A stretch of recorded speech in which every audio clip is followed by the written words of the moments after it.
to the Celebrity Docket, where we present both sides of celebrity cases and get your ruling with your hosts, Jay Carter and Marissa George. Enjoy. Hi, everyone. Welcome back to Celebrity Docket. We're so excited to bring you this very special episode. I know the last time you were with us, we were doing Real Housewives of Fraud. Yes, we were. And that was an exciting episode where, if you have not seen that episode with us, we were talking about the Real Housewives of Fraud with all the various housewives that have, from Bravo, that have unfortunately been found guilty of fraud. And so there were several of them.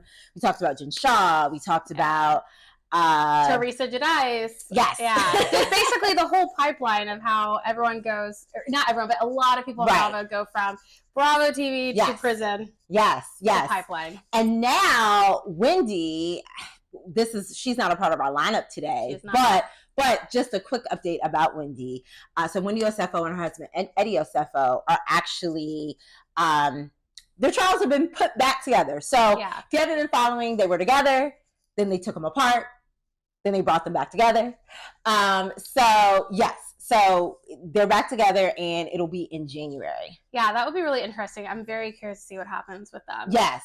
I'll be tuned in. Yes. So we won't see any of the court proceedings for this season that she's currently recording. I think they followed her for her status hearing, but you won't see any of that. If anything, that would be next season. And actually January they don't film. So unless they're going to film out of season, which they just very may well do, because this is such a special case of what's happened. Yeah. So that's where we are with that update. And so today we have some other hot topics we want to discuss. So we're going to do some Make the Case hot topics, and then we're going to do the hot seat with now Marissa Johnson Esquire. And on that note, we have to do a little bit of a toast, because we have to celebrate her this milestone. I don't think you guys understand when you want to become a licensed attorney and you're like 1 point away. 1 point. 1 point away from, what you want to do. It's mind-boggling. So we have to just take a pause and do like a little toast to, and notice I didn't say Marissa George Esquire. So she also, I'm sure you've been catching up with her on Perfect Match, which we'll talk about a little bit before we do Hot or Not. But she's actually married to her new love. So she got married, bitches. So she is a Johnson now. So she became an admitted attorney and announced her marriage. I was laughing on my couch in front of my phone, like, oh my God, she did all of this in 24 hours. I did do it all. And it was weird because it was like one thing after another. It was like, I woke up on Tuesday and I was like, oh my gosh, I'm licensed. And then on Wednesday, I was like, oh my God, everyone finds out I'm married. The People Magazine article, the Tudum article, all the articles drop about her being married. So congratulations, first of all, to being an Esquire. Work to the Esquire Club. Stay tuned. We're going to do like a whole party for her and everything. So we're excited about that. And then also, I had to take a sip. Yes, one more toast for being Mrs. Johnson. Yes. So shout out to the hubby. Shout out to the husband. Shout out to the bar admissions people. Thank you, and thank you. Making her all of her dreams come true, and our dreams. Yes, we wanted to see her. Yes. Go across that finish line. You're a big support. You've been cheering me on. Yes, so thank you. So I was just like, we've got to get her across the finish line. So we did officially. So today's topics of hot topic round of topics where we'll be making the case. First up, we have Mackenzie, right? Mackenzie Shirella from The Crash. I'm sure you've seen it on Netflix. If you've been on Netflix, it's like one of the #1 documentaries on Netflix. So we're going to talk about that case and her current appeal. Then we have CASSIE Ventura, who is in the hot seat. She was obviously a witness for the prosecution for the Diddy case. She was listed as a victim in the Diddy case, but now she's on the same side as him. She is a defendant. Not the place she wants to be. Right. So we're going to talk about what lawsuit she's a defendant in, and then we're going to move on to Kid Cudi being sued by rapper MIA over some contractual issues. Yeah, this is my favorite topic. Yes. And then last but not least, Cheyenne Bryant. Yes. I'm not saying doctor because I don't want to get in trouble by anyone.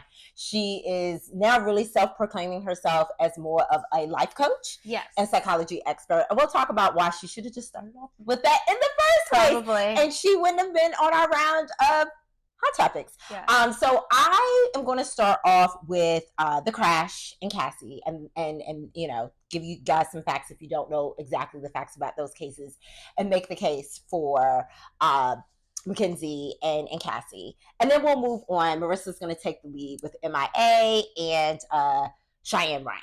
So let's first start off with the Mackenzie Sharilla case. Okay, so if you haven't been watching the crash, these were teenagers involved in a crash. And originally people were like, oh, they were in this car accident. Yeah, how horrific. How horrific. She survived, right? She survived. But her boyfriend didn't survive. So her boyfriend was Dominic Russo. It's Dominic Russo, yeah. Russo, and the friend in the car was Davian Flanagan. Yeah. So unfortunately, they passed away, and she survived. And she was in the hospital for a long time. She had, you know, surgery. She had a cast, all of that. Yeah. And so she wasn't actually originally charged in this. This was not a charging case. This was a car accident. And then slowly but surely, the detectives start putting evidence of the case. We're like, was this really an accident? Because it appears that you were threatening this person, like, you better not leave me in the relationship. It's either my way or the highway, literally, my way or the highway. So they did some discovery, right, on her text. I'm like, stop putting stuff in text messages, people. I don't know how many times I have to tell you that. If you're going to say it orally. That way it's like he said, she said, right? But never put it in text. The minute you put, even Eddie and Wendy, they were sending each other emails about, like, should we add this to the claim? You guys live in the same house. Don't do that. Just go in person and talk to each other. If you're going to commit a crime, don't put it in writing. Even Mackenzie lived with this guy. She didn't have to put this in text. She could have just said my way or the highway. Yeah. You know, like, there's so much that could have been reasonable doubt on her case. But I think they had a lot to work with based on, like, maybe, you know, definitely text messages, but I'm sure there may have been some voice memos or messages in there. I'm sure there were social media posts and messages. Yeah. So of her, like, doing drugs while driving. So it's like they were talking about drugs that night too. Right. So I think once they got into those text messages, it just became this whole, like, wait, could this have been intentionally done? Right. And so they built a case, you know, again, based on the messages and things, that she wanted them to die. Like, and was she going to maybe die too? Maybe, because I mean, if we're crashing in a wall, there was a chance that maybe at that point she didn't care, and it's like, okay, well, if I survive, I survive. If I don't, I don't. But either way, even if you thought you were going to also die, you also purposely put other people in danger. Yeah. And so obviously, you know, I think she has, like, I think in 15 years she'll get some sort of you know, parole where she could go back in front of the board. Good luck. Good luck with that. Since you know, and so because she knows in 15 years she can go in front of the parole, she's like, well, I don't want to wait 15 years. I want to appeal my case. And so she's reached out to Kim Kardashian, who's not a licensed attorney yet. But wait, of course, she did? Yes. And Kim, you know, it was almost like a thanks, no thanks. She was like, oh, it's not in our it's not in my purview. Yeah. Because Kim, you know, technically Kim is right. Kim does criminal justice reform. She does. I honestly think if this girl was a little more, I'll just say, likable. Yeah. I think maybe she would have done a cutout for Mackenzie. If she looked not guilty. Like, I think Kim could have worked with something. I think Kim was like, let me just blame it on... Not in my purview. Right. This is not the sort of cases I take on. Which she does take on wrongfully convicted cases. It's like, it was like her way of saying, like, I don't think you're wrongfully convicted. I mean, look, she's in jail. She has no remorse. Or we're not seeing her display much remorse. Okay. And so I can see why Kim maybe wouldn't take it. I don't think I would have taken it. Right. So she has this appeal. She's looking for public support, like with Kim Kardashian, et cetera, et cetera. And so anyway, Kim obviously denied her. She has obviously her own attorney that's putting in the appeal. And, you know, the number one thing in her appeal, and there's some other things. So if you don't know, in this country, it's called post-conviction relief. Yeah. So if you've already been found guilty, that's it. You can't, you know, unless a judge is going to come in and reverse the conviction based on some, like error during trial, right, or something like that, then you're appealing based on maybe like new evidence or something like that. So in this case, she said that her new evidence, one of the pieces of her new evidence, I don't think she's going to talk about it all, is that there is a text message showing that he was actually trying to run her off the road. Oh, that's right. So they're like, she's like, that wasn't even highlighted in the trial. And it was supposedly very close to when it happened. So it appears that he was the one that was unstable. He was the one that was irrational. So wait, was this the one when she was in the car with him and he called his mom and had his like mom's friend come get them on the highway because she was like, she's gonna kill me, she won't slow down, but it was the other way around, right? Okay, yes. So that's the evidence you're talking about, right? Okay. So she says she has evidence to present that he was the one with the erratic driving, trying to push them off the road. So if anything, them using maybe some other message or other, basically they're saying that is enough to go up against what they presented at trial. Interesting. And it is new evidence. I mean, who knows? It may not hold up, but it's enough to get her an appeal. Okay. But the thing is, at the end of the day, 2 people are dead.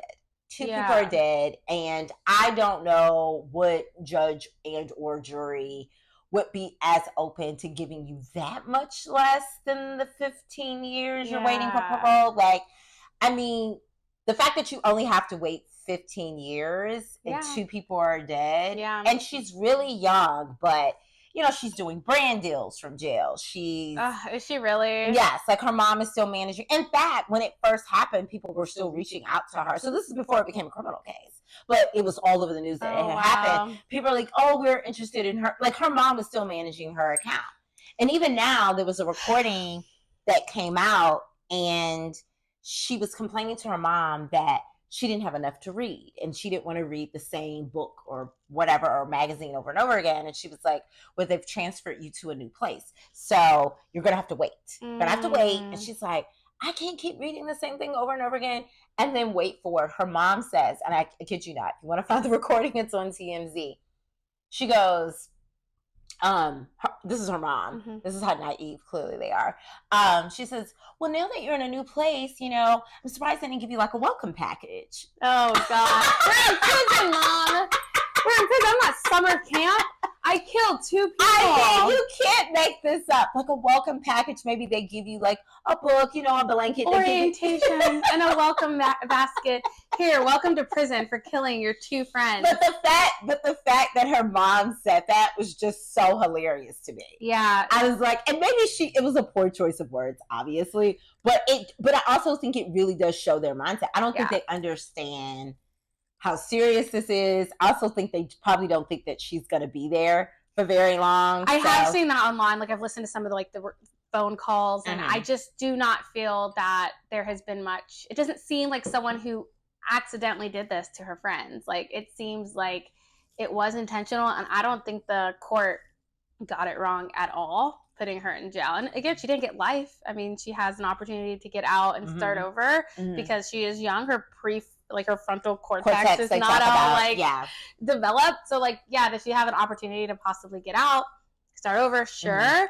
But the way that she is acting is not as someone who has ever been held accountable for anything. And that, I think, and the fact that they even allowed her to live with her boyfriend at 17 and move out. I just think her whole parents life are the problem. I was going to say, I kind of feel like her whole life, she's just been able to do what she wants. Yeah, I agree. Yeah, I think so. I think so too. So I'm curious to see what happens with the appeal. I'm happy Kim Kardashian did not pick up the case. I think that would have not been a very good look as a now licensed attorney. I will tell you, I wouldn't pick up that case. I am not doing it. Nope, sorry, can't associate that brand. So we will follow this. Now that this, it's like a hit thing on Netflix. Yeah, people will continue to probably follow her up until her appeal, and obviously the appeal process. So it should be interesting how it shakes out. Like I said, the only thing she can stand on is potentially this new piece of evidence that I talked about, and again, I don't know if it's enough to completely change the sentence. I mean, maybe it'll reduce it some. I don't know. I just don't see them just throwing it all out. I don't see it either. Yeah. I honestly, maybe prior to this documentary. Okay. Right. But now the documentary is out. If anything, it hurt. It hurt her case so much more. And that's what I wanted to ask you. You know, sometimes, you know, you're a public figure because you've done reality shows. Yeah. So sometimes, depending on when something comes out, it can actually impact something happening in your real life. And I almost want to say it was irresponsible for her attorney to, if you're going to roll it out, see what happens with the appeal and then maybe document it all the way up to the appeal. Yes. But if any judge and jury in America that watches Netflix, whether they admit it or not, because you're not going to be able to recuse every judge and jury that didn't see Netflix, they're going to carry that, hey, this girl isn't remorseful. It appears that she did this intentionally. So I don't know. I don't think it was helpful. I'm curious, like, you know, I'm sure they didn't have much say over when it was going to be released, but they definitely had say of whether she should sit down and do the documentary. Right, because I would have been like, she can't even sit down until this date. Exactly. I wouldn't have let her sit as an attorney. I would have been like, nah, you're not saying anything, especially after seeing how she acts, you know, her sitting down and, you know, putting on a little bit of a show, in my opinion. I was like, And it's funny because her lawyer was actually coaching her. Yeah, he was in the room with her. And I was like, at no point were you like, stop, this is not looking good. Because I think she paused and looked at him like, okay, should I say anything else? Like, I don't want to say too much. So it's not like, oh, she wasn't supervised by an attorney with this situation. She had an attorney. She had an attorney. I'd be questioning the attorney. Yes. I again, like you said, maybe you couldn't control the production rollout, but if there was no footage of the interview, it would have forced it to start at a certain time. Yeah, exactly. So anyway, that's be careful who you hire, right? Okay, so all right, so moving along, we have the CASSIE lawsuit. Cassie Ventura. So probably the last time we all talked about Cassie, we talked about her as it relates to the Diddy trial. And obviously I covered that with the Entertainment Esquire and Black Lawyers podcast. I think everybody was covering with pretty much every major outlet in addition to podcasts. She was the victim. And so her position is, you know, she has some evidence to show that she too was the victim. She shouldn't be the defendant in a case. I believe his name. So the person that's suing her is Clayton Howard. And so he was one of the male sex workers who actually wanted to take the stand, but the prosecution was like, nope. Because that's weird. Well, no, it's not. Because if you read her civil lawsuit, he would have said that on the stand. She actually enjoyed it. That she had reached out and like participated. Right. That he's not saying some of it wasn't non-consensual, but he was going to say some of that was consensual. Yeah. And so, or at least, you know, from what he experienced. And so it would have went against the prosecutor's narrative that she was a victim. Yeah. And so they could have easily called him to the stand. He was one of the, you know, the workers, you know, but he was not called. And so he decided to move forward with his own civil lawsuit. And she's suing $35 million. He's suing for about $35 million. About $35 million. He wants her money. He wants her money because now she has the suit settlement from Diddy and the settlement from the hotel. So she still walked away with almost $40 million, even after lawyer fees. So she is, we don't know exactly where, but she is living out of the country now. And she is being pulled back into the U.S. over this civil case. Now, Clayton is saying he is suing for sexual assault, exploitation, and trafficking.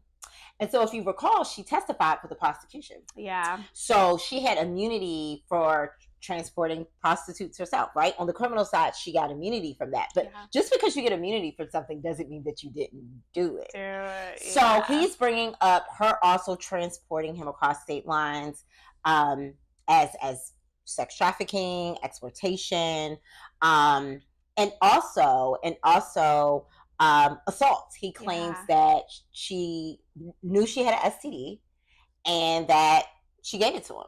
Yeah. And that she also, you know, caused, I guess, probably some emotional distress with, again, I guess, becoming pregnant and aborting his child without his knowledge, et cetera, et cetera. And so these are the facts that he's presenting for his case. And so I guess if I were to make the case for Cassie, the only position I probably could come up with is, the only position I can come up with is she didn't know she had the STD. Of course. Yeah, how did she know? Gotta know, right? So, and he's an escort. How does he know it's from her? Right. So she would probably state that. She would probably also state that, you know, whether I was pregnant with your child. My body, my choice. My body, my choice. So she's really going to say, you know, if you want to continue to go after Diddy, fine, because overall he was the orchestrator of all this. But to bring me in as someone that's already been clearly shown as a victim in this, you know, basically you're going after the wrong person. That's going to be her position.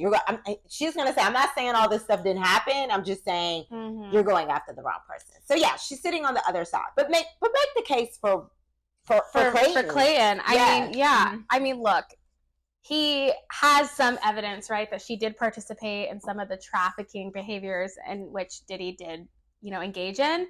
And so whether that can be used against her or not, it can, right? Even though she had immunity with the criminal side. Right. So this is a civil. So yeah, I think for Clayton Howard, going against the fact that she did, you know, participate in it. We already have that admission from her. Maybe she did know about the STD. Maybe she's the one who did inform him that she had an STD. Maybe he has evidence that says such, you know, evidence of her messaging him saying, hey, found out I have gonorrhea. By the way, you probably do too. You know, so then that would be evidence that she did. Okay. But would it be strong enough to, you know, make the case of like she knew about it before? That's another story. Unless he could prove like she went to the doctors the day before me and her slept together. You know, whatever. Oh, I see. Yeah, so the evidence would have to show that she had to know for the assault So as much as possible, it would have to show some tabs have downloaded. Okay, yeah. She knew as of this date. And still slept with me. And unprotected. Or didn't tell me, or et cetera, et cetera. As far as the abortion that she had, you know, I don't know. I think it's her body, her choice. Right. I think that, sure, he could have known, but it still wouldn't have stopped her decision. So let's say arguably she told him. It probably wouldn't have changed the outcome. She's not going to probably have a baby by a worker. So exactly. So it's almost like, why add that in there? Now, maybe you're adding it in there because you're just trying to show the bigger picture of emotional distress. I think so. I think he's trying to show, like, I went through such a traumatic time. I was trafficked. One of the things. I got STD. She got pregnant. I don't have a baby anymore. Right. So he's trying to show, like, look, I am actually the biggest victim out of these two right here. I see. And I think, you know, sure, if I were his lawyer, I would argue such. But I'm not his lawyer, so I'd argue against it. I'd argue against it. Do not go after Cassie. I feel like we're re-victimizing her again. Like, she's already a victim. She's already been through what she's done. She went through such a public display with that. I know. Leave her alone. Let her leave the country. And let her leave the country in peace. Thank you. Let her go. But everyone has a right. Right. Everybody has the right to go after damages, to sue for what they feel like they need to sue for. $35 million is crazy. Yeah, I don't know about $35 million. I don't think I would have guessed that he would have gone for that much money. Yeah. You know, that's a lot. So anyway, so that's what he's suing for. So let's switch over to Kid Cudi. And MIA. Hold on one second. I thought I dropped something. Let's see it. I think I'm okay. Yeah, I thought I dropped something. Okay, so Kid Cudi and MIA. So this is a contractual issue. She's going to give the facts and make the case for Kid Cudi, and I'm going to make the case for MIA. Yes. So singer MIA has filed a lawsuit against Kid Cudi, $2.8 million civil lawsuit, because Kid Cudi fired her from his tour after she made some remarks on stage during the tour that she was a Republican, and just some remarks that really upset Kid Cudi's fan base.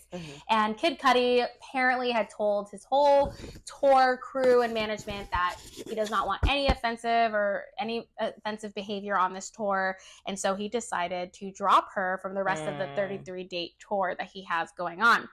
And so she's stating that these are lost wages that she's missed out on, and that there was a clause in her contract citing guaranteed performance pay. And that she had full creative freedom according to the contract. I don't know. I haven't seen the contract, so I'm not able to fully say what, but there probably is somewhere in the contract where Kid Cudi has the right to terminate her or to terminate the contract with her if she does something that damages the brand or his reputation with the brand. So that is happening now, and very exciting for me because I'm a big Kid Cudi fan. Okay. Yeah. Okay. You know, this is a big deal. It's a breach of contract, and she's also saying that the ticket sales were really poor.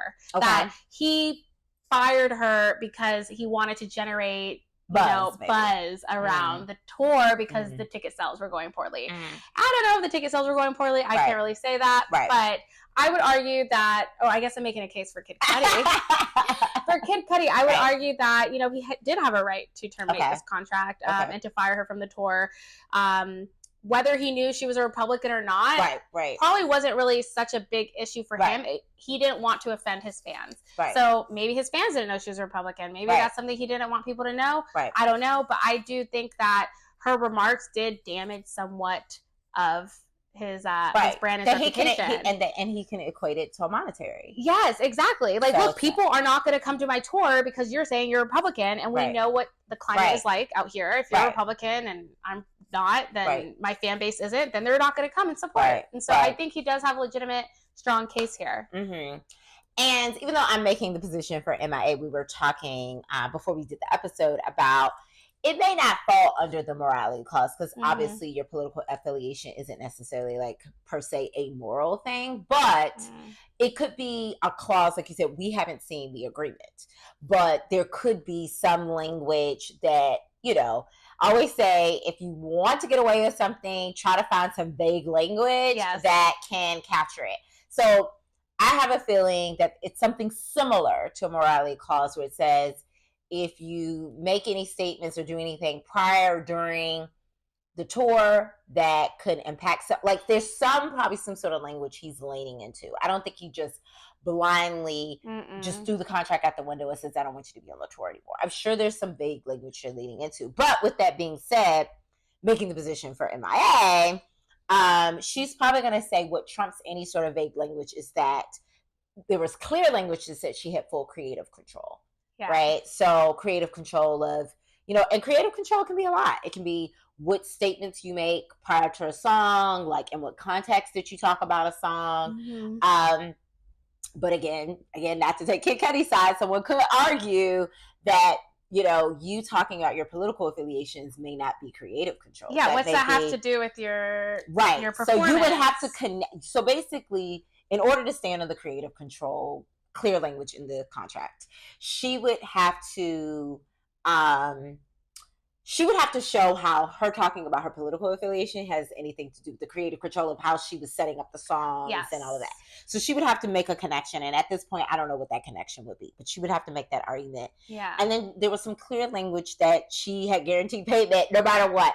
So supposedly, and again, we don't have the contract in front of us. But supposedly she was like, it says no matter what happens, I get paid. But I'm gonna be honest, will somebody really agree to that? I don't know. I don't know. Maybe she's reading that like clause. I cannot believe it says no matter what happens. It's like guaranteed performance guaranteed payment regardless of performance, which sounds strange because you would think then someone would just say they're going on tour and then not perform. I wonder if the language is about like if there's ever an issue where she cannot perform, she's sick or something along those lines, that she'll still get paid for that date that she didn't perform. But to just say no matter what I do, what you do, you gotta pay me. I think she may be stretching what that language means. And again, we don't have the contract in front of us, but just a little bit we know on contracts. Usually contracts are not written that open. Most good attorneys that write contracts, they make it vague when they feel like obviously it is in their advantage. But for the most part, they actually go out of their way to make the clauses kind of tight because they don't want to leave a lot of room for interpretation. No, they don't. And I'm really curious though, at the end of the day, MIA hasn't really been a public, like really that big in a while. Yeah, the only song I know, to be honest, is that Paper Plane song. I know. And I love that song, by the way. I love it. I love that song, but I don't know. It's an interesting creative choice for Kid Cudi to have brought her on tour. And maybe that's where some of her thinking is, where she's like, he's doing it to embarrass me and to generate buzz, because she really hasn't really been in the public eye as far as I'm concerned.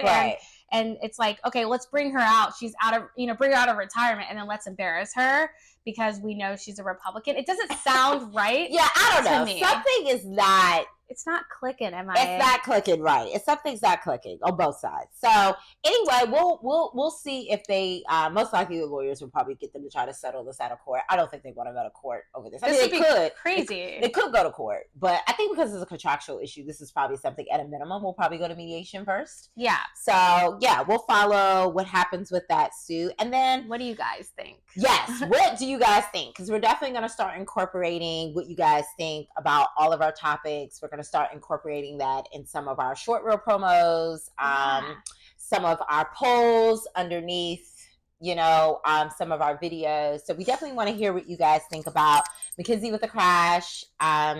Obviously, the new CASSIE lawsuit where she's the defendant, and this new Kid Cudi and MI suit. So last but not least, our very last topic for our hot topics, we have Cheyenne Bryant. Also known as Dr. Cheyenne Bryant. Yes, so yes. Dr. Cheyenne Bryant.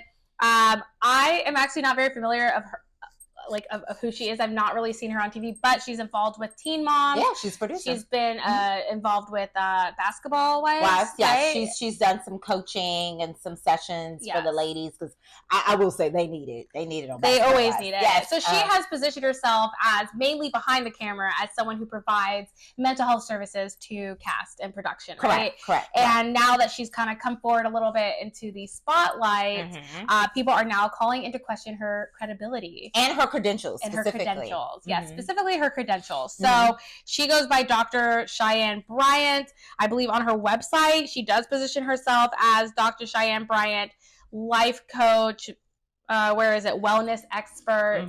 But people are saying that she never earned her doctoral degree, so she shouldn't be calling herself a doctor. And that she actually is not licensed as a therapist. And there have been times where she has held herself out to be a therapist. And so she's done she went to the Marissa Mitchell show. She's done some I think she did press. Breakfast Club. Yeah, she did the Breakfast Club. Where she kept almost over-explaining it. And every single time she explained it, the story got longer and longer. And my mom always said this: if you have to do too much explaining, unfortunately, if you have to do too much explaining, it's not it. There's something wrong. Because if it's simple and it's right, it doesn't take a lot of explanation. No, and so the public is calling for her to prove that she has a doctoral degree, that she has completed a dissertation, which is required to get a doctor. And also prove that she has a master's. So that too. They were able to prove, they were able to find records of, she completed psychology undergrad degree. Yeah. And so, yes, she has her psychology undergrad degree. We know that she definitely attended the University of Phoenix. Yes. But if you look at her bio, it never says that she finishes. It says that the way the language is, again, this is in pure Dr. Cheyenne Bryant form.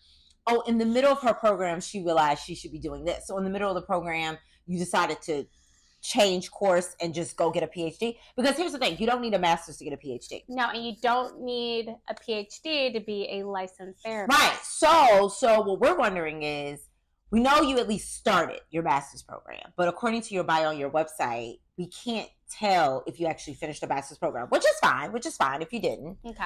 But you would have had to finish that master's program at a minimum to get the license. Yes. And because she's saying all she now needs to do is get the license, and that up to this point she has worked under a license, which she used the word under because I'm assuming she was working with someone that had a license so that she wasn't running afoul any laws, that then the exception is you finish your master's, because they're not going to let you take the licensing exam without your master's. Yeah. So, but again, we can't verify. That's the problem. And then moving on to her PhD, let's just say she didn't get her master's, right?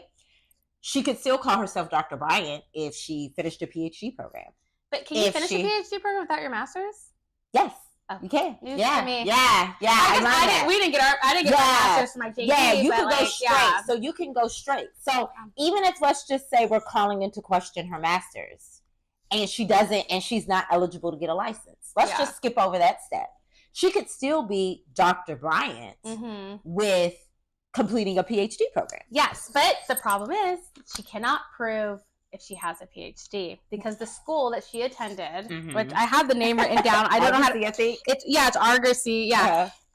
Closed. It's closed down, and she never got her official transcript. She never got her dissertation. She never even got the certificate, the diploma certificate. Yeah. And so she has nothing to prove, and she doesn't feel like she has to prove to anyone that. Right. She and has she's like, doctorate. and according to her, because I actually think she did attend RUC.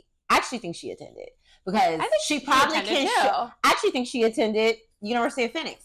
But attending and finishing are two different things. Let's start there. Yes. And I truly believe if she finished, there would be some sort of dissertation uploaded somewhere, where even if it wasn't on her personal computer, she could just point to it. And I think, to your point, the reason why she's over-explaining why she can't point to it is because it doesn't exist. Yeah. When something exists, you don't have to fight it. You just show it. Just like you can easily show that you have an undergrad in psychology. You don't fight that because you really achieved it. And it's easy to verify. I don't even want her to even verify with transcripts. I think she could just verify with her diploma. Yeah, like, show me this certificate. Show me your graduation photos. Right. Before the school closed, I have to assume you attended some sort of ceremony. And if, let's just say, you didn't attend some sort of ceremony, because you don't have to attend your ceremony. You can't see it here in the visual, but to my right over here in my cabinet, I have my law degree. Yeah. It's in a plaque, so there is some documentation even beyond a transcript and graduation photos that you can easily show. So, long story short, it's like, okay, you don't have to have a master's to have a PhD, but we don't even know if you have the PhD either. You've already admitted that you don't have the license, right? Yeah. So, the final straw with this was, okay, well, can she still call herself Dr. Bryant? So we discovered that she has a trademark. Yes. Right? For Dr. Bryant. And I was very careful to look at the category, because I was like, she better not have put anything mental health here. She's going to be in trouble. Yeah. She was smart. She didn't put anything mental health related. She put life coach. She put entertainment. She put education. And so she owns the name Dr. Bryant. So, but someone did point out that you can own a trademark, but if you're using it deceptively. Yeah.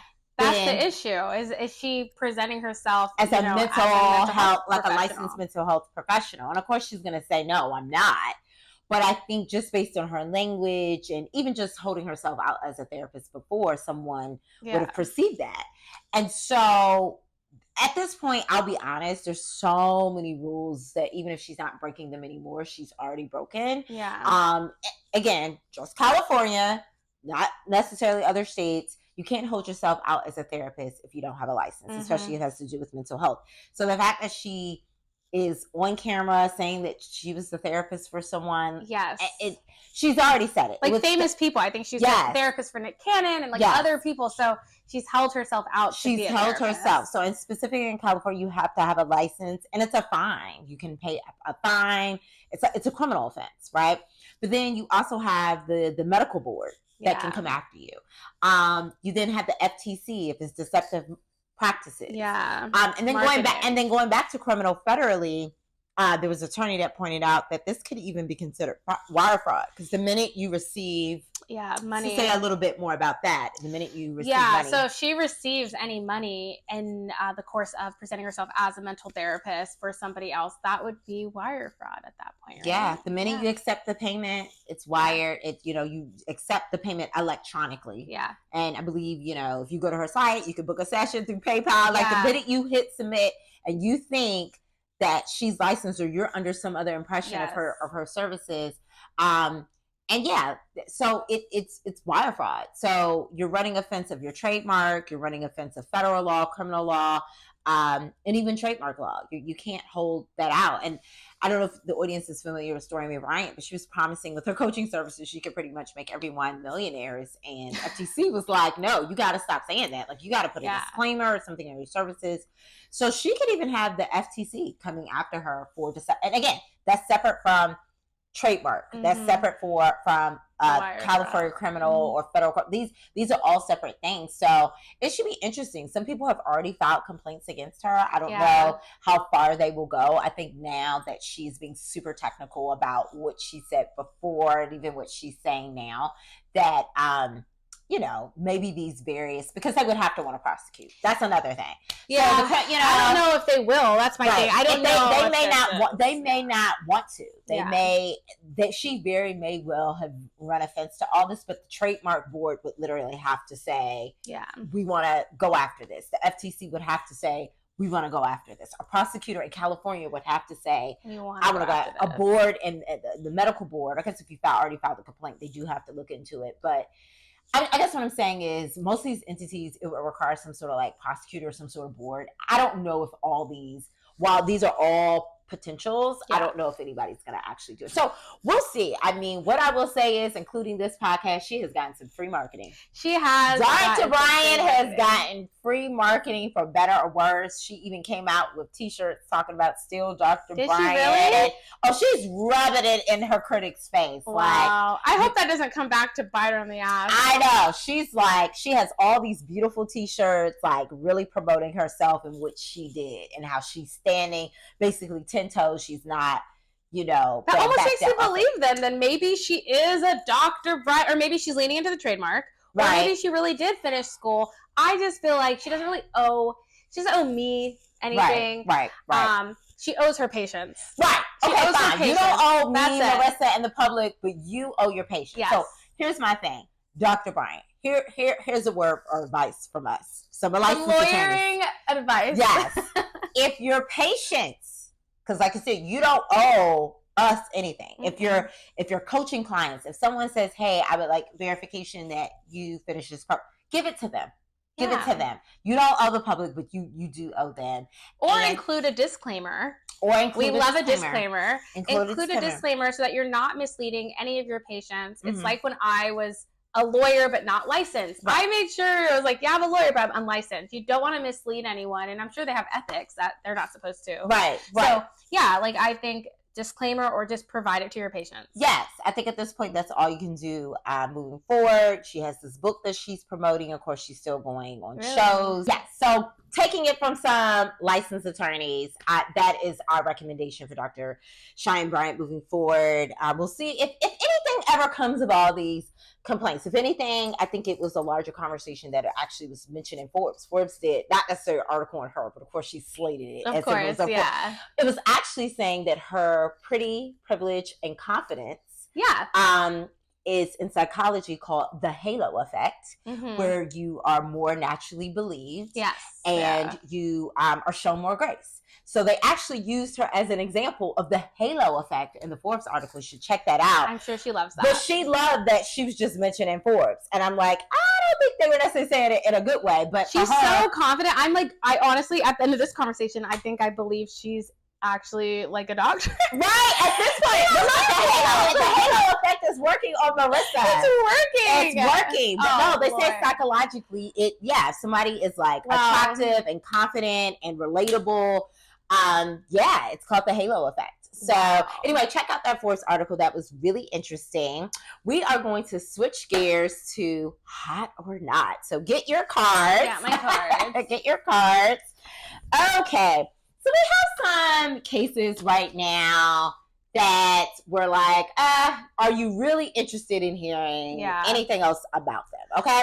So the first one is, and I already know what our answer is going to be, but Blake Lively and Justin Baldoni, they had a hit Netflix movie, and she claimed harassment and some other things. They settled out of court, gave a canned statement from both teams.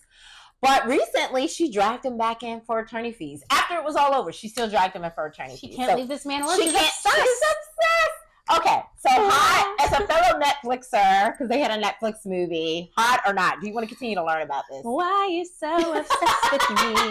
Everybody not. If you're listening, she's holding up the not sign. If you're watching, you can see. I am so over hearing about the Blake Lively and Justin Baldoni. Okay. I already took my side. I was on Justin Baldoni's side a long time ago after reading through the entire, reading their documents. Yeah. So yes. Not.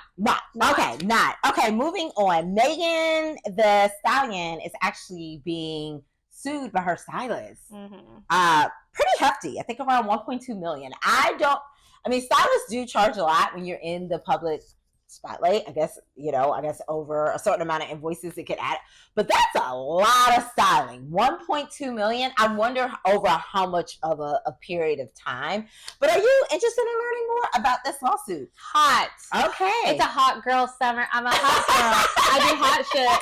Yes, I want to hear anything about Megan Thee Stallion. So I would like to see where this goes. I definitely plan on, getting into the complaint and seeing what is actually really going on. Yeah, because 1.2 million, that's a lot for styling services. Styling fees. It has to be at least a year. I wonder if he the stylist provided styling advice, tips, services that were less formal. And so she was like, I'm not paying for that. I asked you should I wear this? Should I wear this? But maybe he was billing her the whole time. She took advantage. She constantly I let it slide every couple of times, but then it was an ongoing thing, and I realized she wasn't paying me anymore. Oh wow! I'm curious. We're gonna dig in. We both Marissa and I love contractual things. We like contract cases. Yes. Okay. Last but not least, back to Diddy, because we can't get away from even Kid Cudi was a witness in the Diddy.